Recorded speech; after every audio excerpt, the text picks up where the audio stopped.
Greetings, my fellow freedom lovers and sovereign thinkers. This is LL3's newest podcast. My name is Craig, transmitting from the beautiful swampy mangroves of South Florida. And today's date, Tuesday, June 16th, 2015. Oh yes, I was down in at the Miami-Dade Community College South Campus in Kendall yesterday to hear John Ellis Bush, also known as Jeb, made his announcement on declaring his candidacy to run for President of the United States. I noticed I examined the live transmission. You know, I had a little phone. I might need some better equipment because I was based on the distance I was at. However, I did record a backup on my digital voice recorder, which came out a lot better. So I do apologize for that. However, I know many of you have listened, and of course, a few of the people I spoke to were very, very critical. That were like-minded folks. I try to get other people's attention. They were ignoring me, but that's just how it goes. I think I have to find a way of getting their attention, and I do have that in my memo. So, and how of you may or may not know, when Jeb was after the speech, he was out and about. He was hanging out one of the food trucks, and people were out there taking photos, trying to have him sign autographs. And I asked Jeb a question, and he looked at me with a real gleam in his eye when I asked him, "Do you support an empire?" He nodded yes. And I'm like, "Thank you," and I bust out laughing. That's from my past episode, and I did let a couple of other folks know, the younger supporters, to say, "You saw what he did. Hillary's the same way." Something to think about. But I had to say, out of improvisation, last minute, short notice, yeah, we did good. I had to say, and of course, one of my good friends got kicked off the entire property, for speaking his mind, and he could go to my past archives, which I actually posted up earlier this morning on this particular day. So and I just have to laugh. Like, now Donald Trump is running for president, and it's like the whole another episode of bread and circuses to get everyone hyped up for the presidential election and manifest and foam at the mouth. So and everyone, like I said, people who heard my last episode about Jeb Bush, I just see him as very rhetorical, typical status quo. And I say that in good faith. So, but speaking of that, here's something I want to read, something entertaining at first. It's from the Sun Sentinel, like at a supermarket, and someone left the newspaper. So I'm like, what the hell? I'm going to just read it from here. I will post everything I'm going to address. I'm going to post on my Spreaker page. This came out today, to be exact, June 16th. And this is entitled, "Democrats Bully Jeb Bush is Out of Touch." It's written by Brittany Wallman, which I met. I met her at a Broad Commission's meeting a while back, a few years ago to be exact. And it says here, Florida Democrats wasted no time denouncing a Jeb Bush presidential candidacy. They did it for 4 hours before his announcement. Speaking at Florida International University in Miami, Democratic National Committee Chair Debbie Wasserman Schultz, Democrat from Weston, said Florida knows Jeb Bush best, having watched him as governor. Jeb only looks out for himself and people like him. He never has and never will fight for the middle class families, she said, portraying him as an uncompromising political bully who always thinks he's right and would be incapable of breaking the logjam in Congress. I want to try to hold myself up here, so I will continue on. "We used to call him King Jeb," said Wasserman Schultz, who served in the state legislature during the part of Bush's governorship. "No matter what the voters or the legislators or the courts say, at the end of the day, Jeb Bush is going to get things his way, come hell or high water." Wasserman Schultz, "The rest of the country is still struggling to recover from the last President Bush. Jeb Bush's father, George Herbert Walker Bush, was president from 1989 to 93. His older brother, George H.W. Bush, was president from 2001 to 2009, or actually George Walker, GW, excuse me. Democrats plan to tell voters Jeb Bush supported then President George W. Bush. Bush's proposal to privatize Social Security, wants to repeal the Affordable Care Act, and show contempt for single mothers who have children out of wedlock in his book, Profiles in Character. Wiseman Schultz said he is no different than other Republican candidates who she said will have to remain loyal to a right-wing Tea Party agenda in order to get the party nomination. Other speakers, Monday and Bush is not gay-friendly nor Latino-friendly, though his wife was born in Mexico as she speaks Spanish. Jeb Bush is no friend to our community. Jeb Bush believes that homosexuality is wrong, said Tony Lima, executive director of SAVE, a lesbian, gay, bisexual, transgender rights group. Lynette Acosta of the Democratic Hispanic Caucus of Florida said, for many Latinos, the surest path to prosperity is a quality education. But she said Bush opposed Florida's constitutional amendment limiting classroom size and supported a budget that will gut education funding. Well, like I said, I just have to get a laugh, and I'm especially to the DNC's Lord and Savior, Debbie Wasserman Schultz. It's typical of her to speak on an unmeritable fashion, always using partisan politics. Alright? And I always tell everyone she is nothing more than a Khazarian Gino, which stands for a Jew in name only, or Judaic in name only. I followed her for a good long time, and I'm not going to say she's always wrong, but based on her track record, overall, she is not an honorable person herself. I have a question for her. You say you're for the working class people. Can you explain to everyone why you have endorsed the Trans-Pacific Partnership, which is a secret agenda that is considered to be the road to technocracy? I'm sorry, Debbie. You just had egg on your face again and hit another treacherous pothole. You can say whatever you want about the Bushes. I'm no fan of theirs. I went to, and I heard him speak at that meeting, at his speech at Miami-Dade firsthand. I am not pleased with his rhetoric, but you're no better. That's why I have to laugh every time I see you speak, because you deserve to wear a muzzle. You're not a Democrat. You are a tyrannical fool, and believe that every person in the United States, including your constituents, don't know a damn thing on what's happening. You're the one who's out of touch. You're the one you try to bully people around. Especially that little voice of yours that talk like this and go, yeah, I'm Debbie Wasserman Schultz. I'm from Queens, New York. I know more than you, even though I am not constitutionally inclined. That's how I look at Debbie. The reason why I like to mock her in that, because I was the time when they talk about the Affordable Care Act, people try to ask her certain questions, especially how is that constitutional. She just technically blew that person off, and that individual has the courage to call her a liar. So you know what, Debbie, do yourself a favor. Go by your oath of office. Go by our Bill of Rights, because I know one thing: you hate the supreme law of the land. You want to alter everything for your lackey's benefit. You're nothing more than a weak servant to your constituents. This is why I have to find her insulting.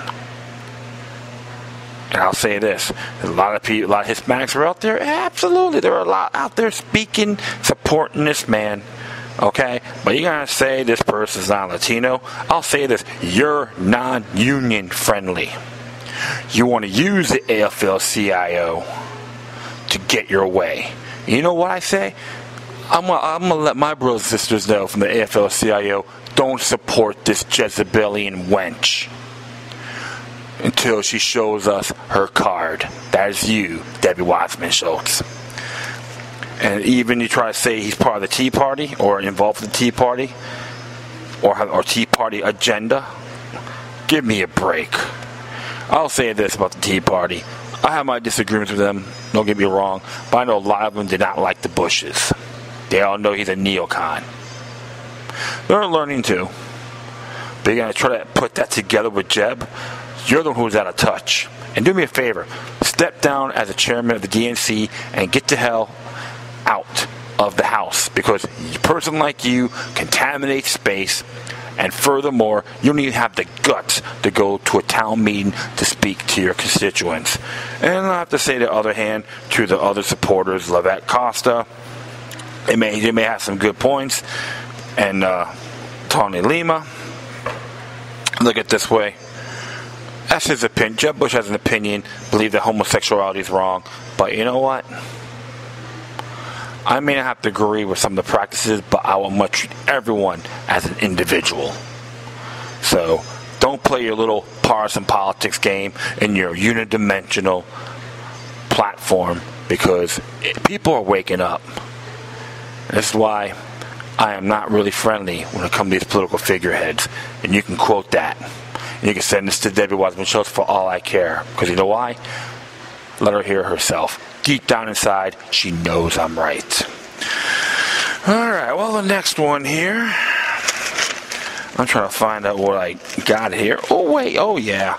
I think I know what it is right here. The second one here came from the Herald. Associated Press to be exact. I'm reading it out of the newspaper. But it says here, Scott in cabinet to settle lawsuit filed by news media over FDLE chief firing. And from Tallahassee to be exact, Governor Rick Scott and the cabinet are settling a lawsuit filed by news media organizations, including the Orlando Sentinel, over the firing of former Department of Law Enforcement Chief Gerald Bailey.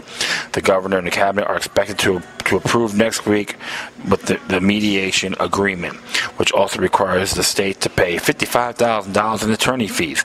The lawsuit contended that Scott and cabinet members sidestepped the state's sunshine law in the way they handled Bailey's dismissal last year. The groups that sued Scott asserted that the firing should have been voted on during a public meeting, but instead and the search for his replacement were handled behind the scenes through aides. The two sides held closed mediation sessions that resulted in an agreement to end the lawsuit. The agreement calls for Scott and cabinet to change the procedures for handling public records and appointments.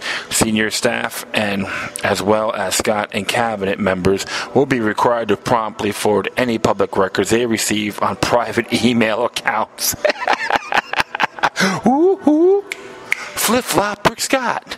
I'll continue on here. All communication regarding any items to be voted on by the cabinet must be done either in writing or verbally in a public meeting. My clients hope this proposal will keep Florida as a sunshine state. As the leader in transparency, said Andrea Flynn Mogensen, the attorney who handled the lawsuit. My clients expected the agreement to be followed. What happened to Commissioner Bailey should never occur again. Bailey had been commissioner of the FDLE from 2006 until his ouster in December. Merry Christmas. By flip-flop Rick Scott, Lex Luthor himself. He reported to both the Republican governor and the three GOP members of the cabinet. Scott's staff pushed for Bailey's resignation, but after his forced resignation, Bailey made a series of allegations that he had refused questionable and unethical requests from the Scott administration and from the governor's campaign staff. Flip-flop and his cohorts has done again. And you know what? That's what happens when you have a bunch of neocon stooges that probably been taking too many pharmaceutical pills. allegedly. Okay, because the bottom line is this.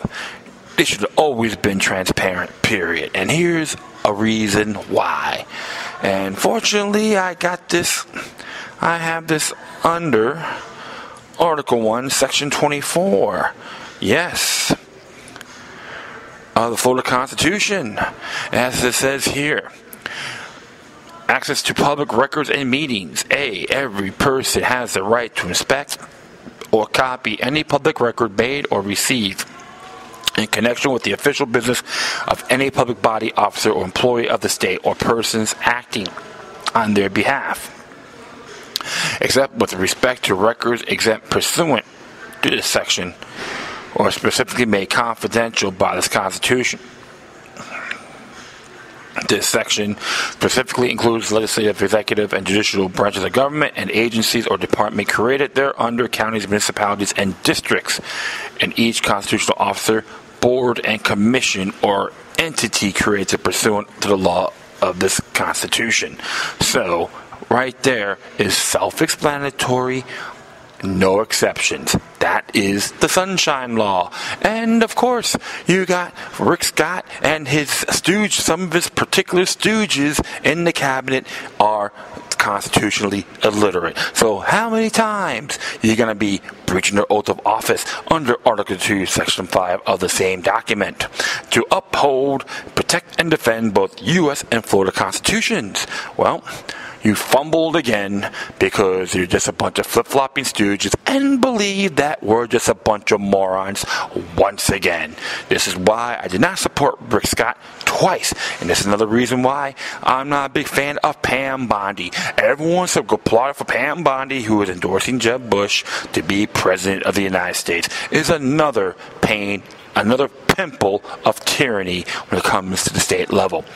Do your honor by exercising your oath of office, including the Sunshine Law, which is Article 1, Section 24. I'm going to leave subsection A as is. So definitely, these folks don't want you to know. They want you to sign these pathetic little policies, which is null and void. Because even the local governments are not as a bunch of angels either. And hopefully you dingleberries that are getting this message, you go by your oath as well. If not, step down and say, I'm an unfit chump. That's all I got to say about it. I just find it really degrading. And our tax dollars are at work. Thank you, flip-flop, and your lackeys for having your stupidity. It should be out of your pockets, not the taxpayers. All right, well, that's another one here. So I want to see what else I can find. Oh yeah, I find it hysterical. I'm not going to read this, but about the outdoor music venue proposed for downtown Fort Lauderdale. Oh yeah, they want to use Espandale Park for a pavilion. You know what? Up yours, man. Leave it alone. It's too much overdevelopment. What you guys trying to do? You're trying to make that place a lot more hotter? Give me a break. Just leave it alone. Tell Levitt Pavilion, do it somewhere else, not in Espandale Park. So I'm not going to read you that because it is blowing smoke. And I'm just digging through the paper here. I'm like hitting newspapers here, so don't worry. I'm just trying to find out, where is it? Oh yeah, this one's pretty cool. It says here, I'm doing a state and local related stuff here. It says, Hallandale may relax penalty for having marijuana.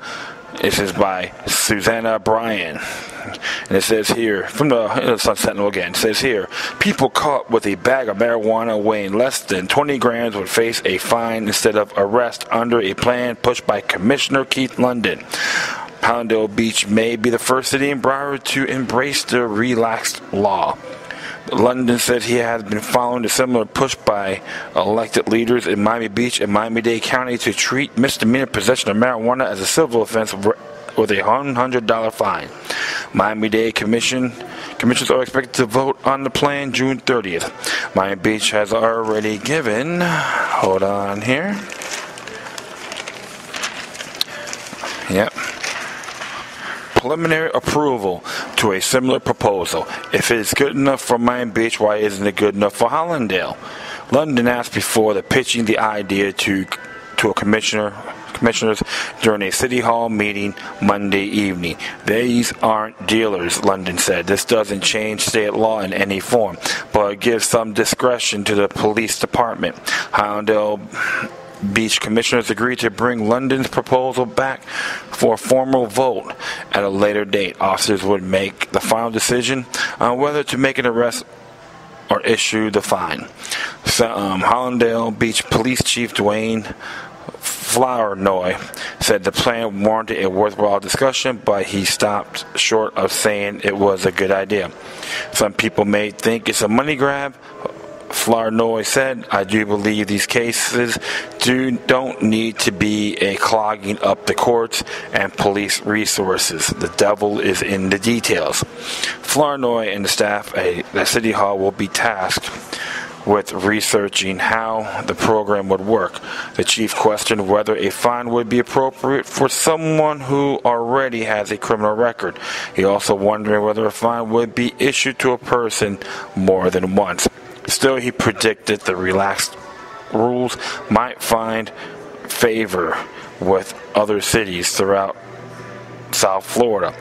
I think every chief in Broward County may get calls this week for their elected officials asking them to look at the Miami Beach is doing, he said. Well, like I said, it has its pros and cons. One thing I can say is he's trying to reduce it because technically it's a victimless crime law. So I can say that. However, there's a lot of work still needs to be done. And I can commend Commissioner London, from the Hallandale Commissioner Keith London, for putting this proposal in, because he is looking at the courts right now. It's a cluster. Okay, this is another example of a metropolitan community has 10 pounds cement in the 5-pound bag. So instead of going to the courts all the time, it's just trying to find out some leeway. So give the police some discretion, and if they have, then they can make that option. But I always say, especially if you're an adult, ought to go in Section 2 of the state constitution, Declaration of Rights, no basic rights. And like I said, like I've read it so many times, if people who are familiar with it, it says here, all natural persons, male and female alike, are equal before the law and have inalienable rights, among which are right to enjoy and defend and life and liberty, to pursue happiness, to be a word for the industry, and to require, possess, and protect property, except that the ownership, inheritance, disposition, and possession of real property by aliens ineligible for citizenship may be regulated or prohibited by law. No person shall be deprived of any right because of their race, religion, national origin, or physical disability. So, from that, it is a like if you're not eligible for citizenship, but if you are a citizen, your rights are natural born. Okay, inalienable. Natural born, all natural persons have inalienable rights. So that's the step. No victim, no crime, especially with marijuana possession. If you're doing it to minors, yeah, it's a whole different ballgame. I'm not going to refute that. But as adults, free will adults, this is, that's how far it needs to go. But I will say this, Hallandale, some work needs to be done, but at least they're thinking and they're contemplating, because they realize the things are happening. Tide is turning, my friends. That's what people do. When I hear people complain about, oh my goodness, it's not like the best so far. I'm like, you know what? You're not paying attention. This is why I do shows like this, because I see things a lot bigger. And how I look at this, it'll be interesting what would Hallandale do in this discussion and debate. I'm just ready for the the prohibition movement to manifest a foam in the mouth and say the God will condemn you for this. But this will be an interesting chapter. All right, next one here came from the Palm Beach Post. Yeah, I'm doing some stuff from. Not going to do a whole lot here. I'm just keep taking it easy. And it's from the Palm Beach Post. It says here, National Enquirer scion Pope Paul sues to get guns back. and West Palm Beach. The legal battle between Lois and Paul, one of the Palm Beach's most famously dysfunctional mother-son duos, has heated up again, and this time guns are involved. Having followed a court order to stay clear of his well-known philanthropist mother for 2 years, Pope Paul today filed a petition in Palm Beach County Circuit Court asking the judge to lift restriction that prevents him from possessing firearms. Restriction was imposed in 2013 when the 82-year-old mother, the widow of the National Enquirer founder, Gennaro Pope, got a restraining order against him, claiming it is a violation of his Second Amendment rights. Don't forget the ninth as well, to the right to keep and bear arms. Pope 47 of Delaware wants County Court Judge Rangald Carlu give him his guns back. In the petition, Pope notes that he has not violated the restraining order. Further, he said he needs to protect his family. Pope Paul remains concerned that a kidnapping and a ransom policy of insurance was issued or applied for connection with his children, wrote his attorney Mike Pike. Thus, part of the relief requested herein is allow Paul Pope to maintain a firearm for protection, just like any other American citizens permitted to do under the U.S. Constitution. Attorneys representing Lois Pope, who owns $16.2 million ocean waterfront home in Manalapan, weren't immediately available for comment. In the petition, Pope also claimed about the restraining order was based on allegations that he was threatening and harassing his mother, was just a ruse to keep him from publishing a tell-all book about the fortune his father amassed while building his publishing empire, possible discrepancies in the assets he left behind, and other family secrets. While Lois Pope was interviewed for the book, he has tentatively titled Confessions from a Rich Kid from Hell. He later withdrew her permission and cooked up the restraining order as a way to stop its publications, Pike wrote. This said, there is further reason to modify the restraining order. The state of Florida does not have a legitimate interest in whether Pope discloses Pope family secrets, of whether Miss Pope will be embarrassed by such disclosures, Pike wrote. Even assuming a reasonable objective exists, this court orders prohibiting Pope Paul from his constitutional right to bear arms is not reasonably related to that objective. State prosecutors ultimately dropped a stalking charge against him after he agreed to the restraining order. In the petition, Pike lists the various lawsuits that have punctuated the mother-son relationship, but he notes until 2 years ago no allegations of physical harm were raised. The constant underlying theme of each and every action between the parties is money, and has always been money, Pike wrote. That is really interesting. And there's another one here too about trying to get his guns here, which came out, oh yeah, same here, about he's trying to create a motion. There's a link below that, but I have to just die laughing, and let's just see what it has to say here on that before I make any conclusions. I do get a big kick out of it, and this looks like it's the motion on here, and come on, I just gotta let it. Okay, now, okay, it's the case number. Lois B. Pope. Okay, renewed modification. Yeah, it's 11 pages long. There's a link for that. So it is public information, by the way. It is, if you're interested, it is case number 5022013DR 003400 XXX XSB. Lois B. Pope, petitioner, and Paul D. Pope, respondent. Interesting. So it's mostly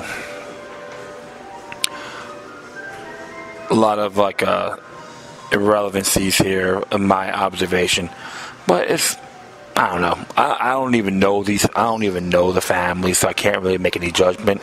Possibly Paul Pope might be some spoiled little glam boy. I have no idea. I don't know for sure. But this is pretty strange with the whole mother-son relationship. And and they try to seize his arms over restraining, because they had a restraining order on him. And I gotta be very honest, his rights have been deprived. He is innocent to proven guilty, not guilty to proven innocent.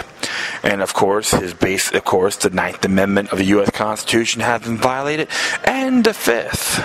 Okay, the Fifth Amendment too, because they did not do anything through judicial due process. So those are the things, and they legally seized it too. So like you could say, they violated his Second, Fourth, Fifth, and didn't give him a trial on the Sixth, and his Ninth Amendment rights. Okay, so maybe you could say possibly the 10th. So right there, he has a case. All right, and of course, if you look at the Florida Constitution again, which I want to post Florida Constitution so you guys can read it yourself. And of course, his basic rights were violated on Section 2, and of course, right to bear arms. They were violated under Article 1, Section 8.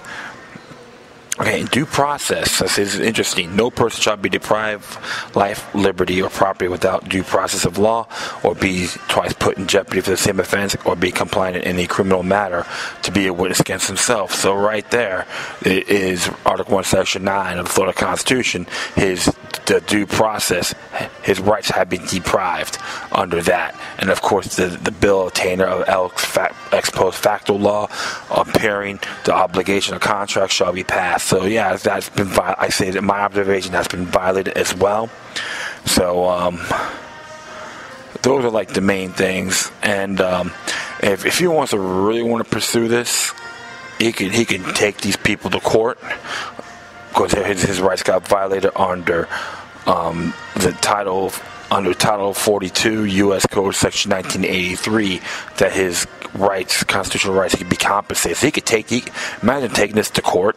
That'll be interesting. So, and even sue the damn attorney, as far as I'm concerned, because the whole restraining order, they can take away your property. Okay, firearms property without due process. That's the whole thing, is you just got incriminated. So as far as I'm concerned, based on this particular case in the article, Mr. Pope Paul's rights have been deprived, and it is unacceptable. If they could do it to him, they do it to everybody else. And this is why I tell these folks, if any of these bastards put a restraining order on you and they got to take away your firearms without due process, sue their asses. The petitioner, okay, Lord willing, and the state for letting this happen, because this is null and void and unacceptable, and these dinkleberries, okay, in the system knows it, and the whole thing is they want us to be a bunch of Pavlov's dogs going, yes boss, but not under our natural born rights. So this is condemning with a passion, and I could tell the courts in Palm Beach to stick it. All right. Next one here is this is from Free Speech Radio News, and it came out today. It is titled "Gazans Refute Israeli Report on 2014 War." There's an audio link on here, so but I'll just read it as we speak. Palestinians reject the findings of Israeli probe into the last Israeli war on Gaza. The findings released just ahead of a forthcoming UN report on Israel's 2014 Operation Protective Edge against Hamas in Gaza call Israeli army actions both lawful and legitimate, despite the facts that more than 2,000 Palestinians, a majority of them civilians, were killed during Israeli airstrike and ground attacks. SFRN's Rami Al-Gamari has more. Mohammed Tafuki Kodais, relatives from the rural southern Gaza of Kuzia, insists that the 63-year-old patriarch of their family was killed in cold blood by Israeli soldiers in the summer of 2014 during a ground invasion into their neighborhood. 2 months ago, with the help of Palestinian Center for Human Rights, as part of the probe, they submitted affidavits to Israeli army officials at the Eretz border crossing north of Gaza. They asked one main question, said, Ramadan Qudai, one of Muhammad's sons, did the victim speak to the soldiers? And I answered by saying that as he left our basement before he told them, I hold a Spanish passport, I'm elderly, I have women and children in the basement, and as you see, I am carrying a white flag. Once he finished speaking to the soldiers, they shot him dead in the in the heart. In a report released Sunday, the Israeli Ministry of Foreign Affairs and Justice, with input from the military establishment, admitted that Palestinian civilians were caught up in the fighting, but according to the report, the Israeli army did not intentionally target civilians. Hassan Abdo, a Gaza-based political analyst, dismisses the report, saying that the international community's inaction towards justice in the occupied Palestinian territories fails to hold Israel accountable anyway. Even Goldstone's report of 2009, which was based on meetings by Richard Goldstone himself with many of the victims in Gaza, was not taken into consideration, Abdo said. No one dared to punish Israel based on that report, despite the fact it was commissioned by the United Nations itself. The Palestinian Authority in Ramallah also rejects the Israeli probe findings, saying it will only accept an international investigation to possible Israeli war crimes committed in Gaza in 2014. For months after the 2014 Israeli war in Gaza, Israel blocked a UN fact-finding mission from entering the occupied coastal territory. The United Nations Human Rights Council is expected to release its reports on hostilities any day now. This is a real disturbing case, and because you got a lot of good folks out there are suffering. I am not too fond of what's going on with the Israeli government destroying innocent people. I don't give a damn about Hamas and all these other jokers that were created by the One World Order or Assad, etc., allegedly speaking. So the whole thing is, too many good folks that are suffering. They tell me how great Israel is, but there's a lot of criminal elements in their own government, especially the apartheid, treating that, putting like a big wall around the area, locking them in. How come the mainstream media is not talking about it? I know one thing for sure, the Israeli people are sick of it too. They're getting really infuriated. And plus, a lot of good folks on that side are suffering from Israel's actions, which is blowback. It's like, you're going to kill us, how am I going to kill you? It's too much of a ping pong table. No one is winning this conflict. No one's benefiting from it. And I would really despise these violent conflicts in that area. So, I don't give a damn if you think I'm anti-Semitic. You have no merit whatsoever. These are human beings. Have the right to live like everybody else. If they start violating others, if they get taken out by self-defense, so be it. That's a whole different ballgame. This has to stop. Too many good people are suffering from it. Now with technology, we're seeing it firsthand. Live videos and all that. People got to pay attention a lot more. This is one of the reasons why I'm against foreign aid, including donating money to Israel, which is considered redistribution of wealth. Doesn't matter if it's Israel or not. Just an example. This has to stop completely. Alright, I'm going to do a last thing here. This is from the Telegraph, and came out today. I got it actually from my Twitter account by David Icke. Hello, David. Hopefully you're hearing my show, so hopefully you're doing fine up there, my friend. Haven't really met you in person, but hopefully one day we will meet, mingle, and all that good stuff. You could digress all you want. But I enjoy listening to his words. Very inspiring. All right, this one here came out, and it may take a little while, so you just sit back and relax. It's entitled, "Perhaps the World's Conspiracy Theorists Have Been Right All Along." And as it says here, this is by Alex Proud. We used to laugh at conspiracy theorists, but from FIFA to banking scandals and the Iraq War, it seems they might have been on to something after all, says Alex Proud. Conspiracy theories used to be so easy.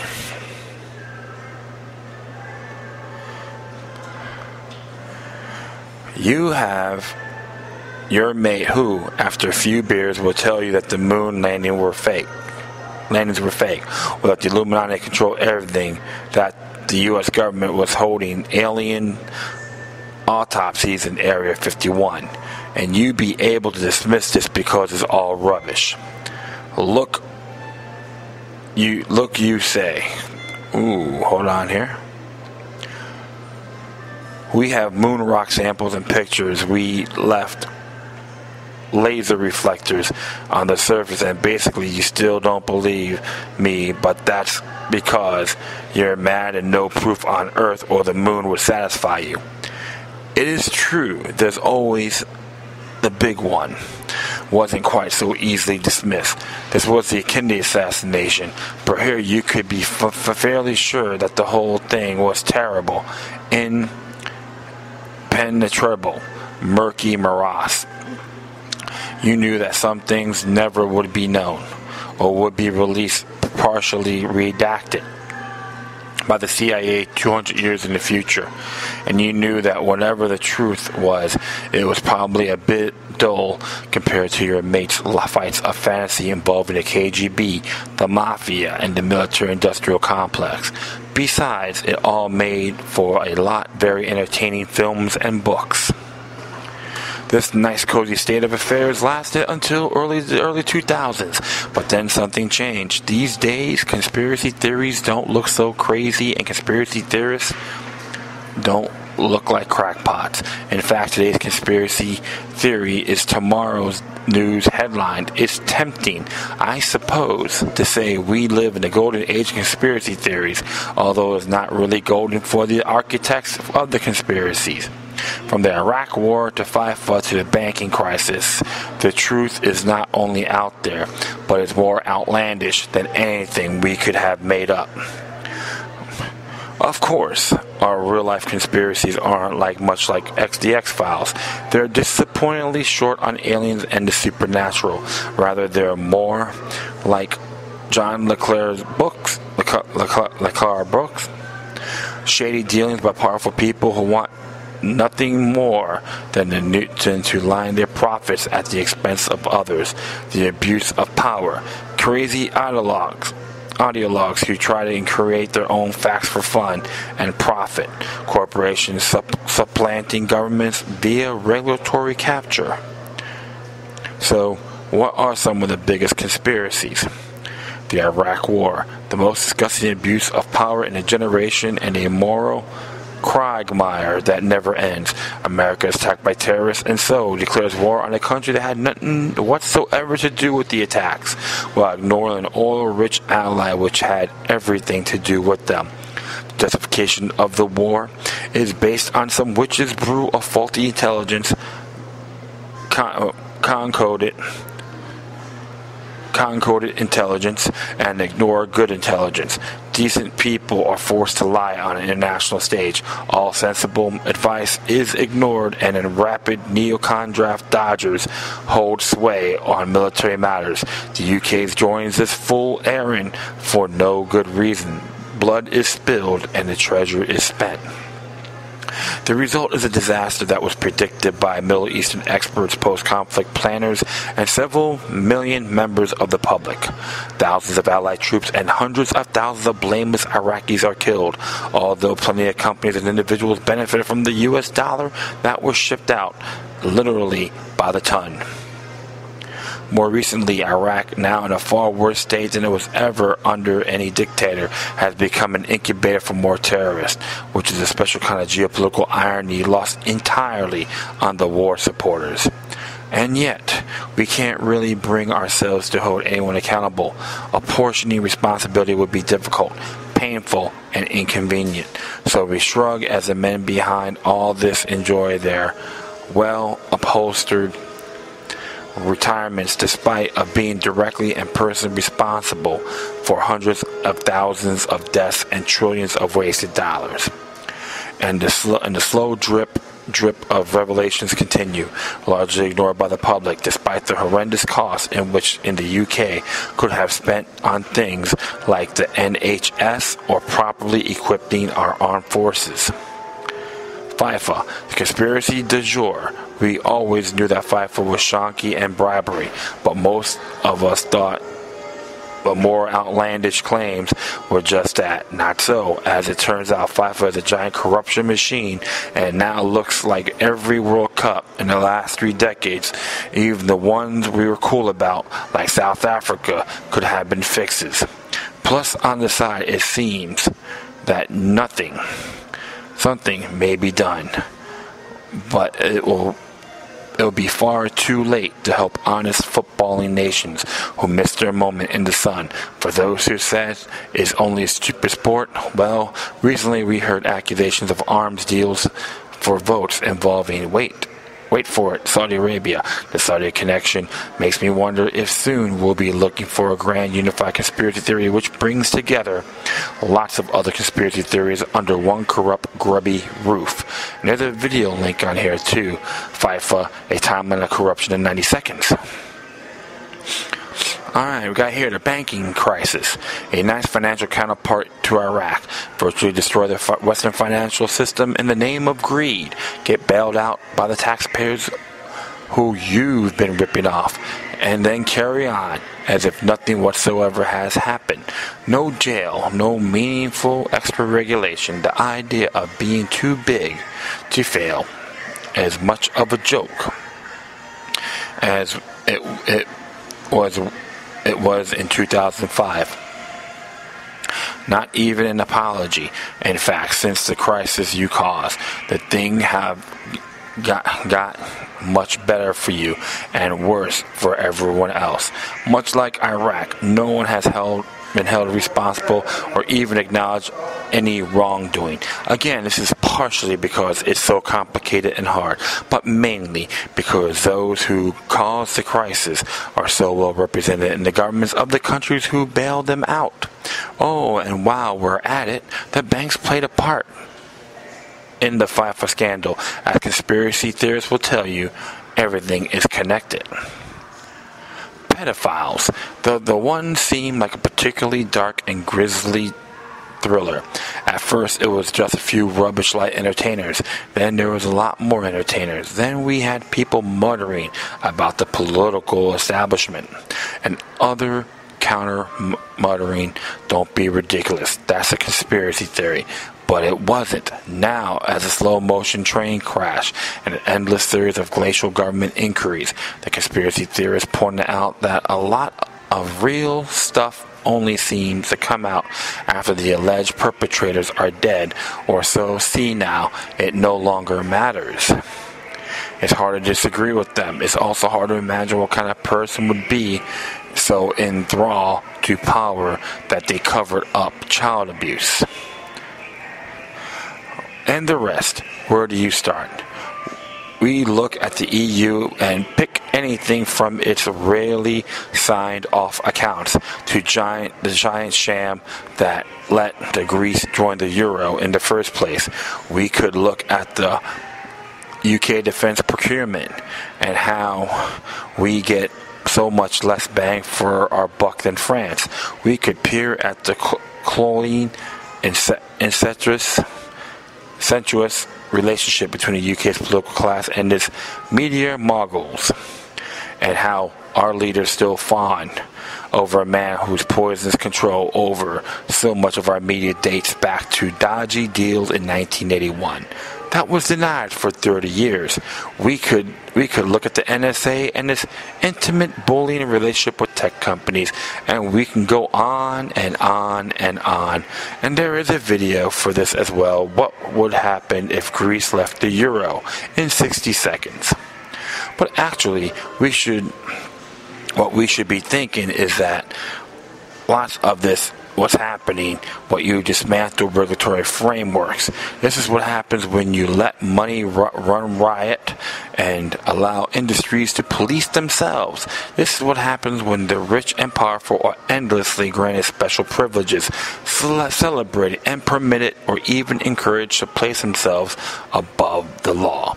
This is what happens when ordinary people feel bored by and excluded from politics, largely because their voices matter so little for the reasons above.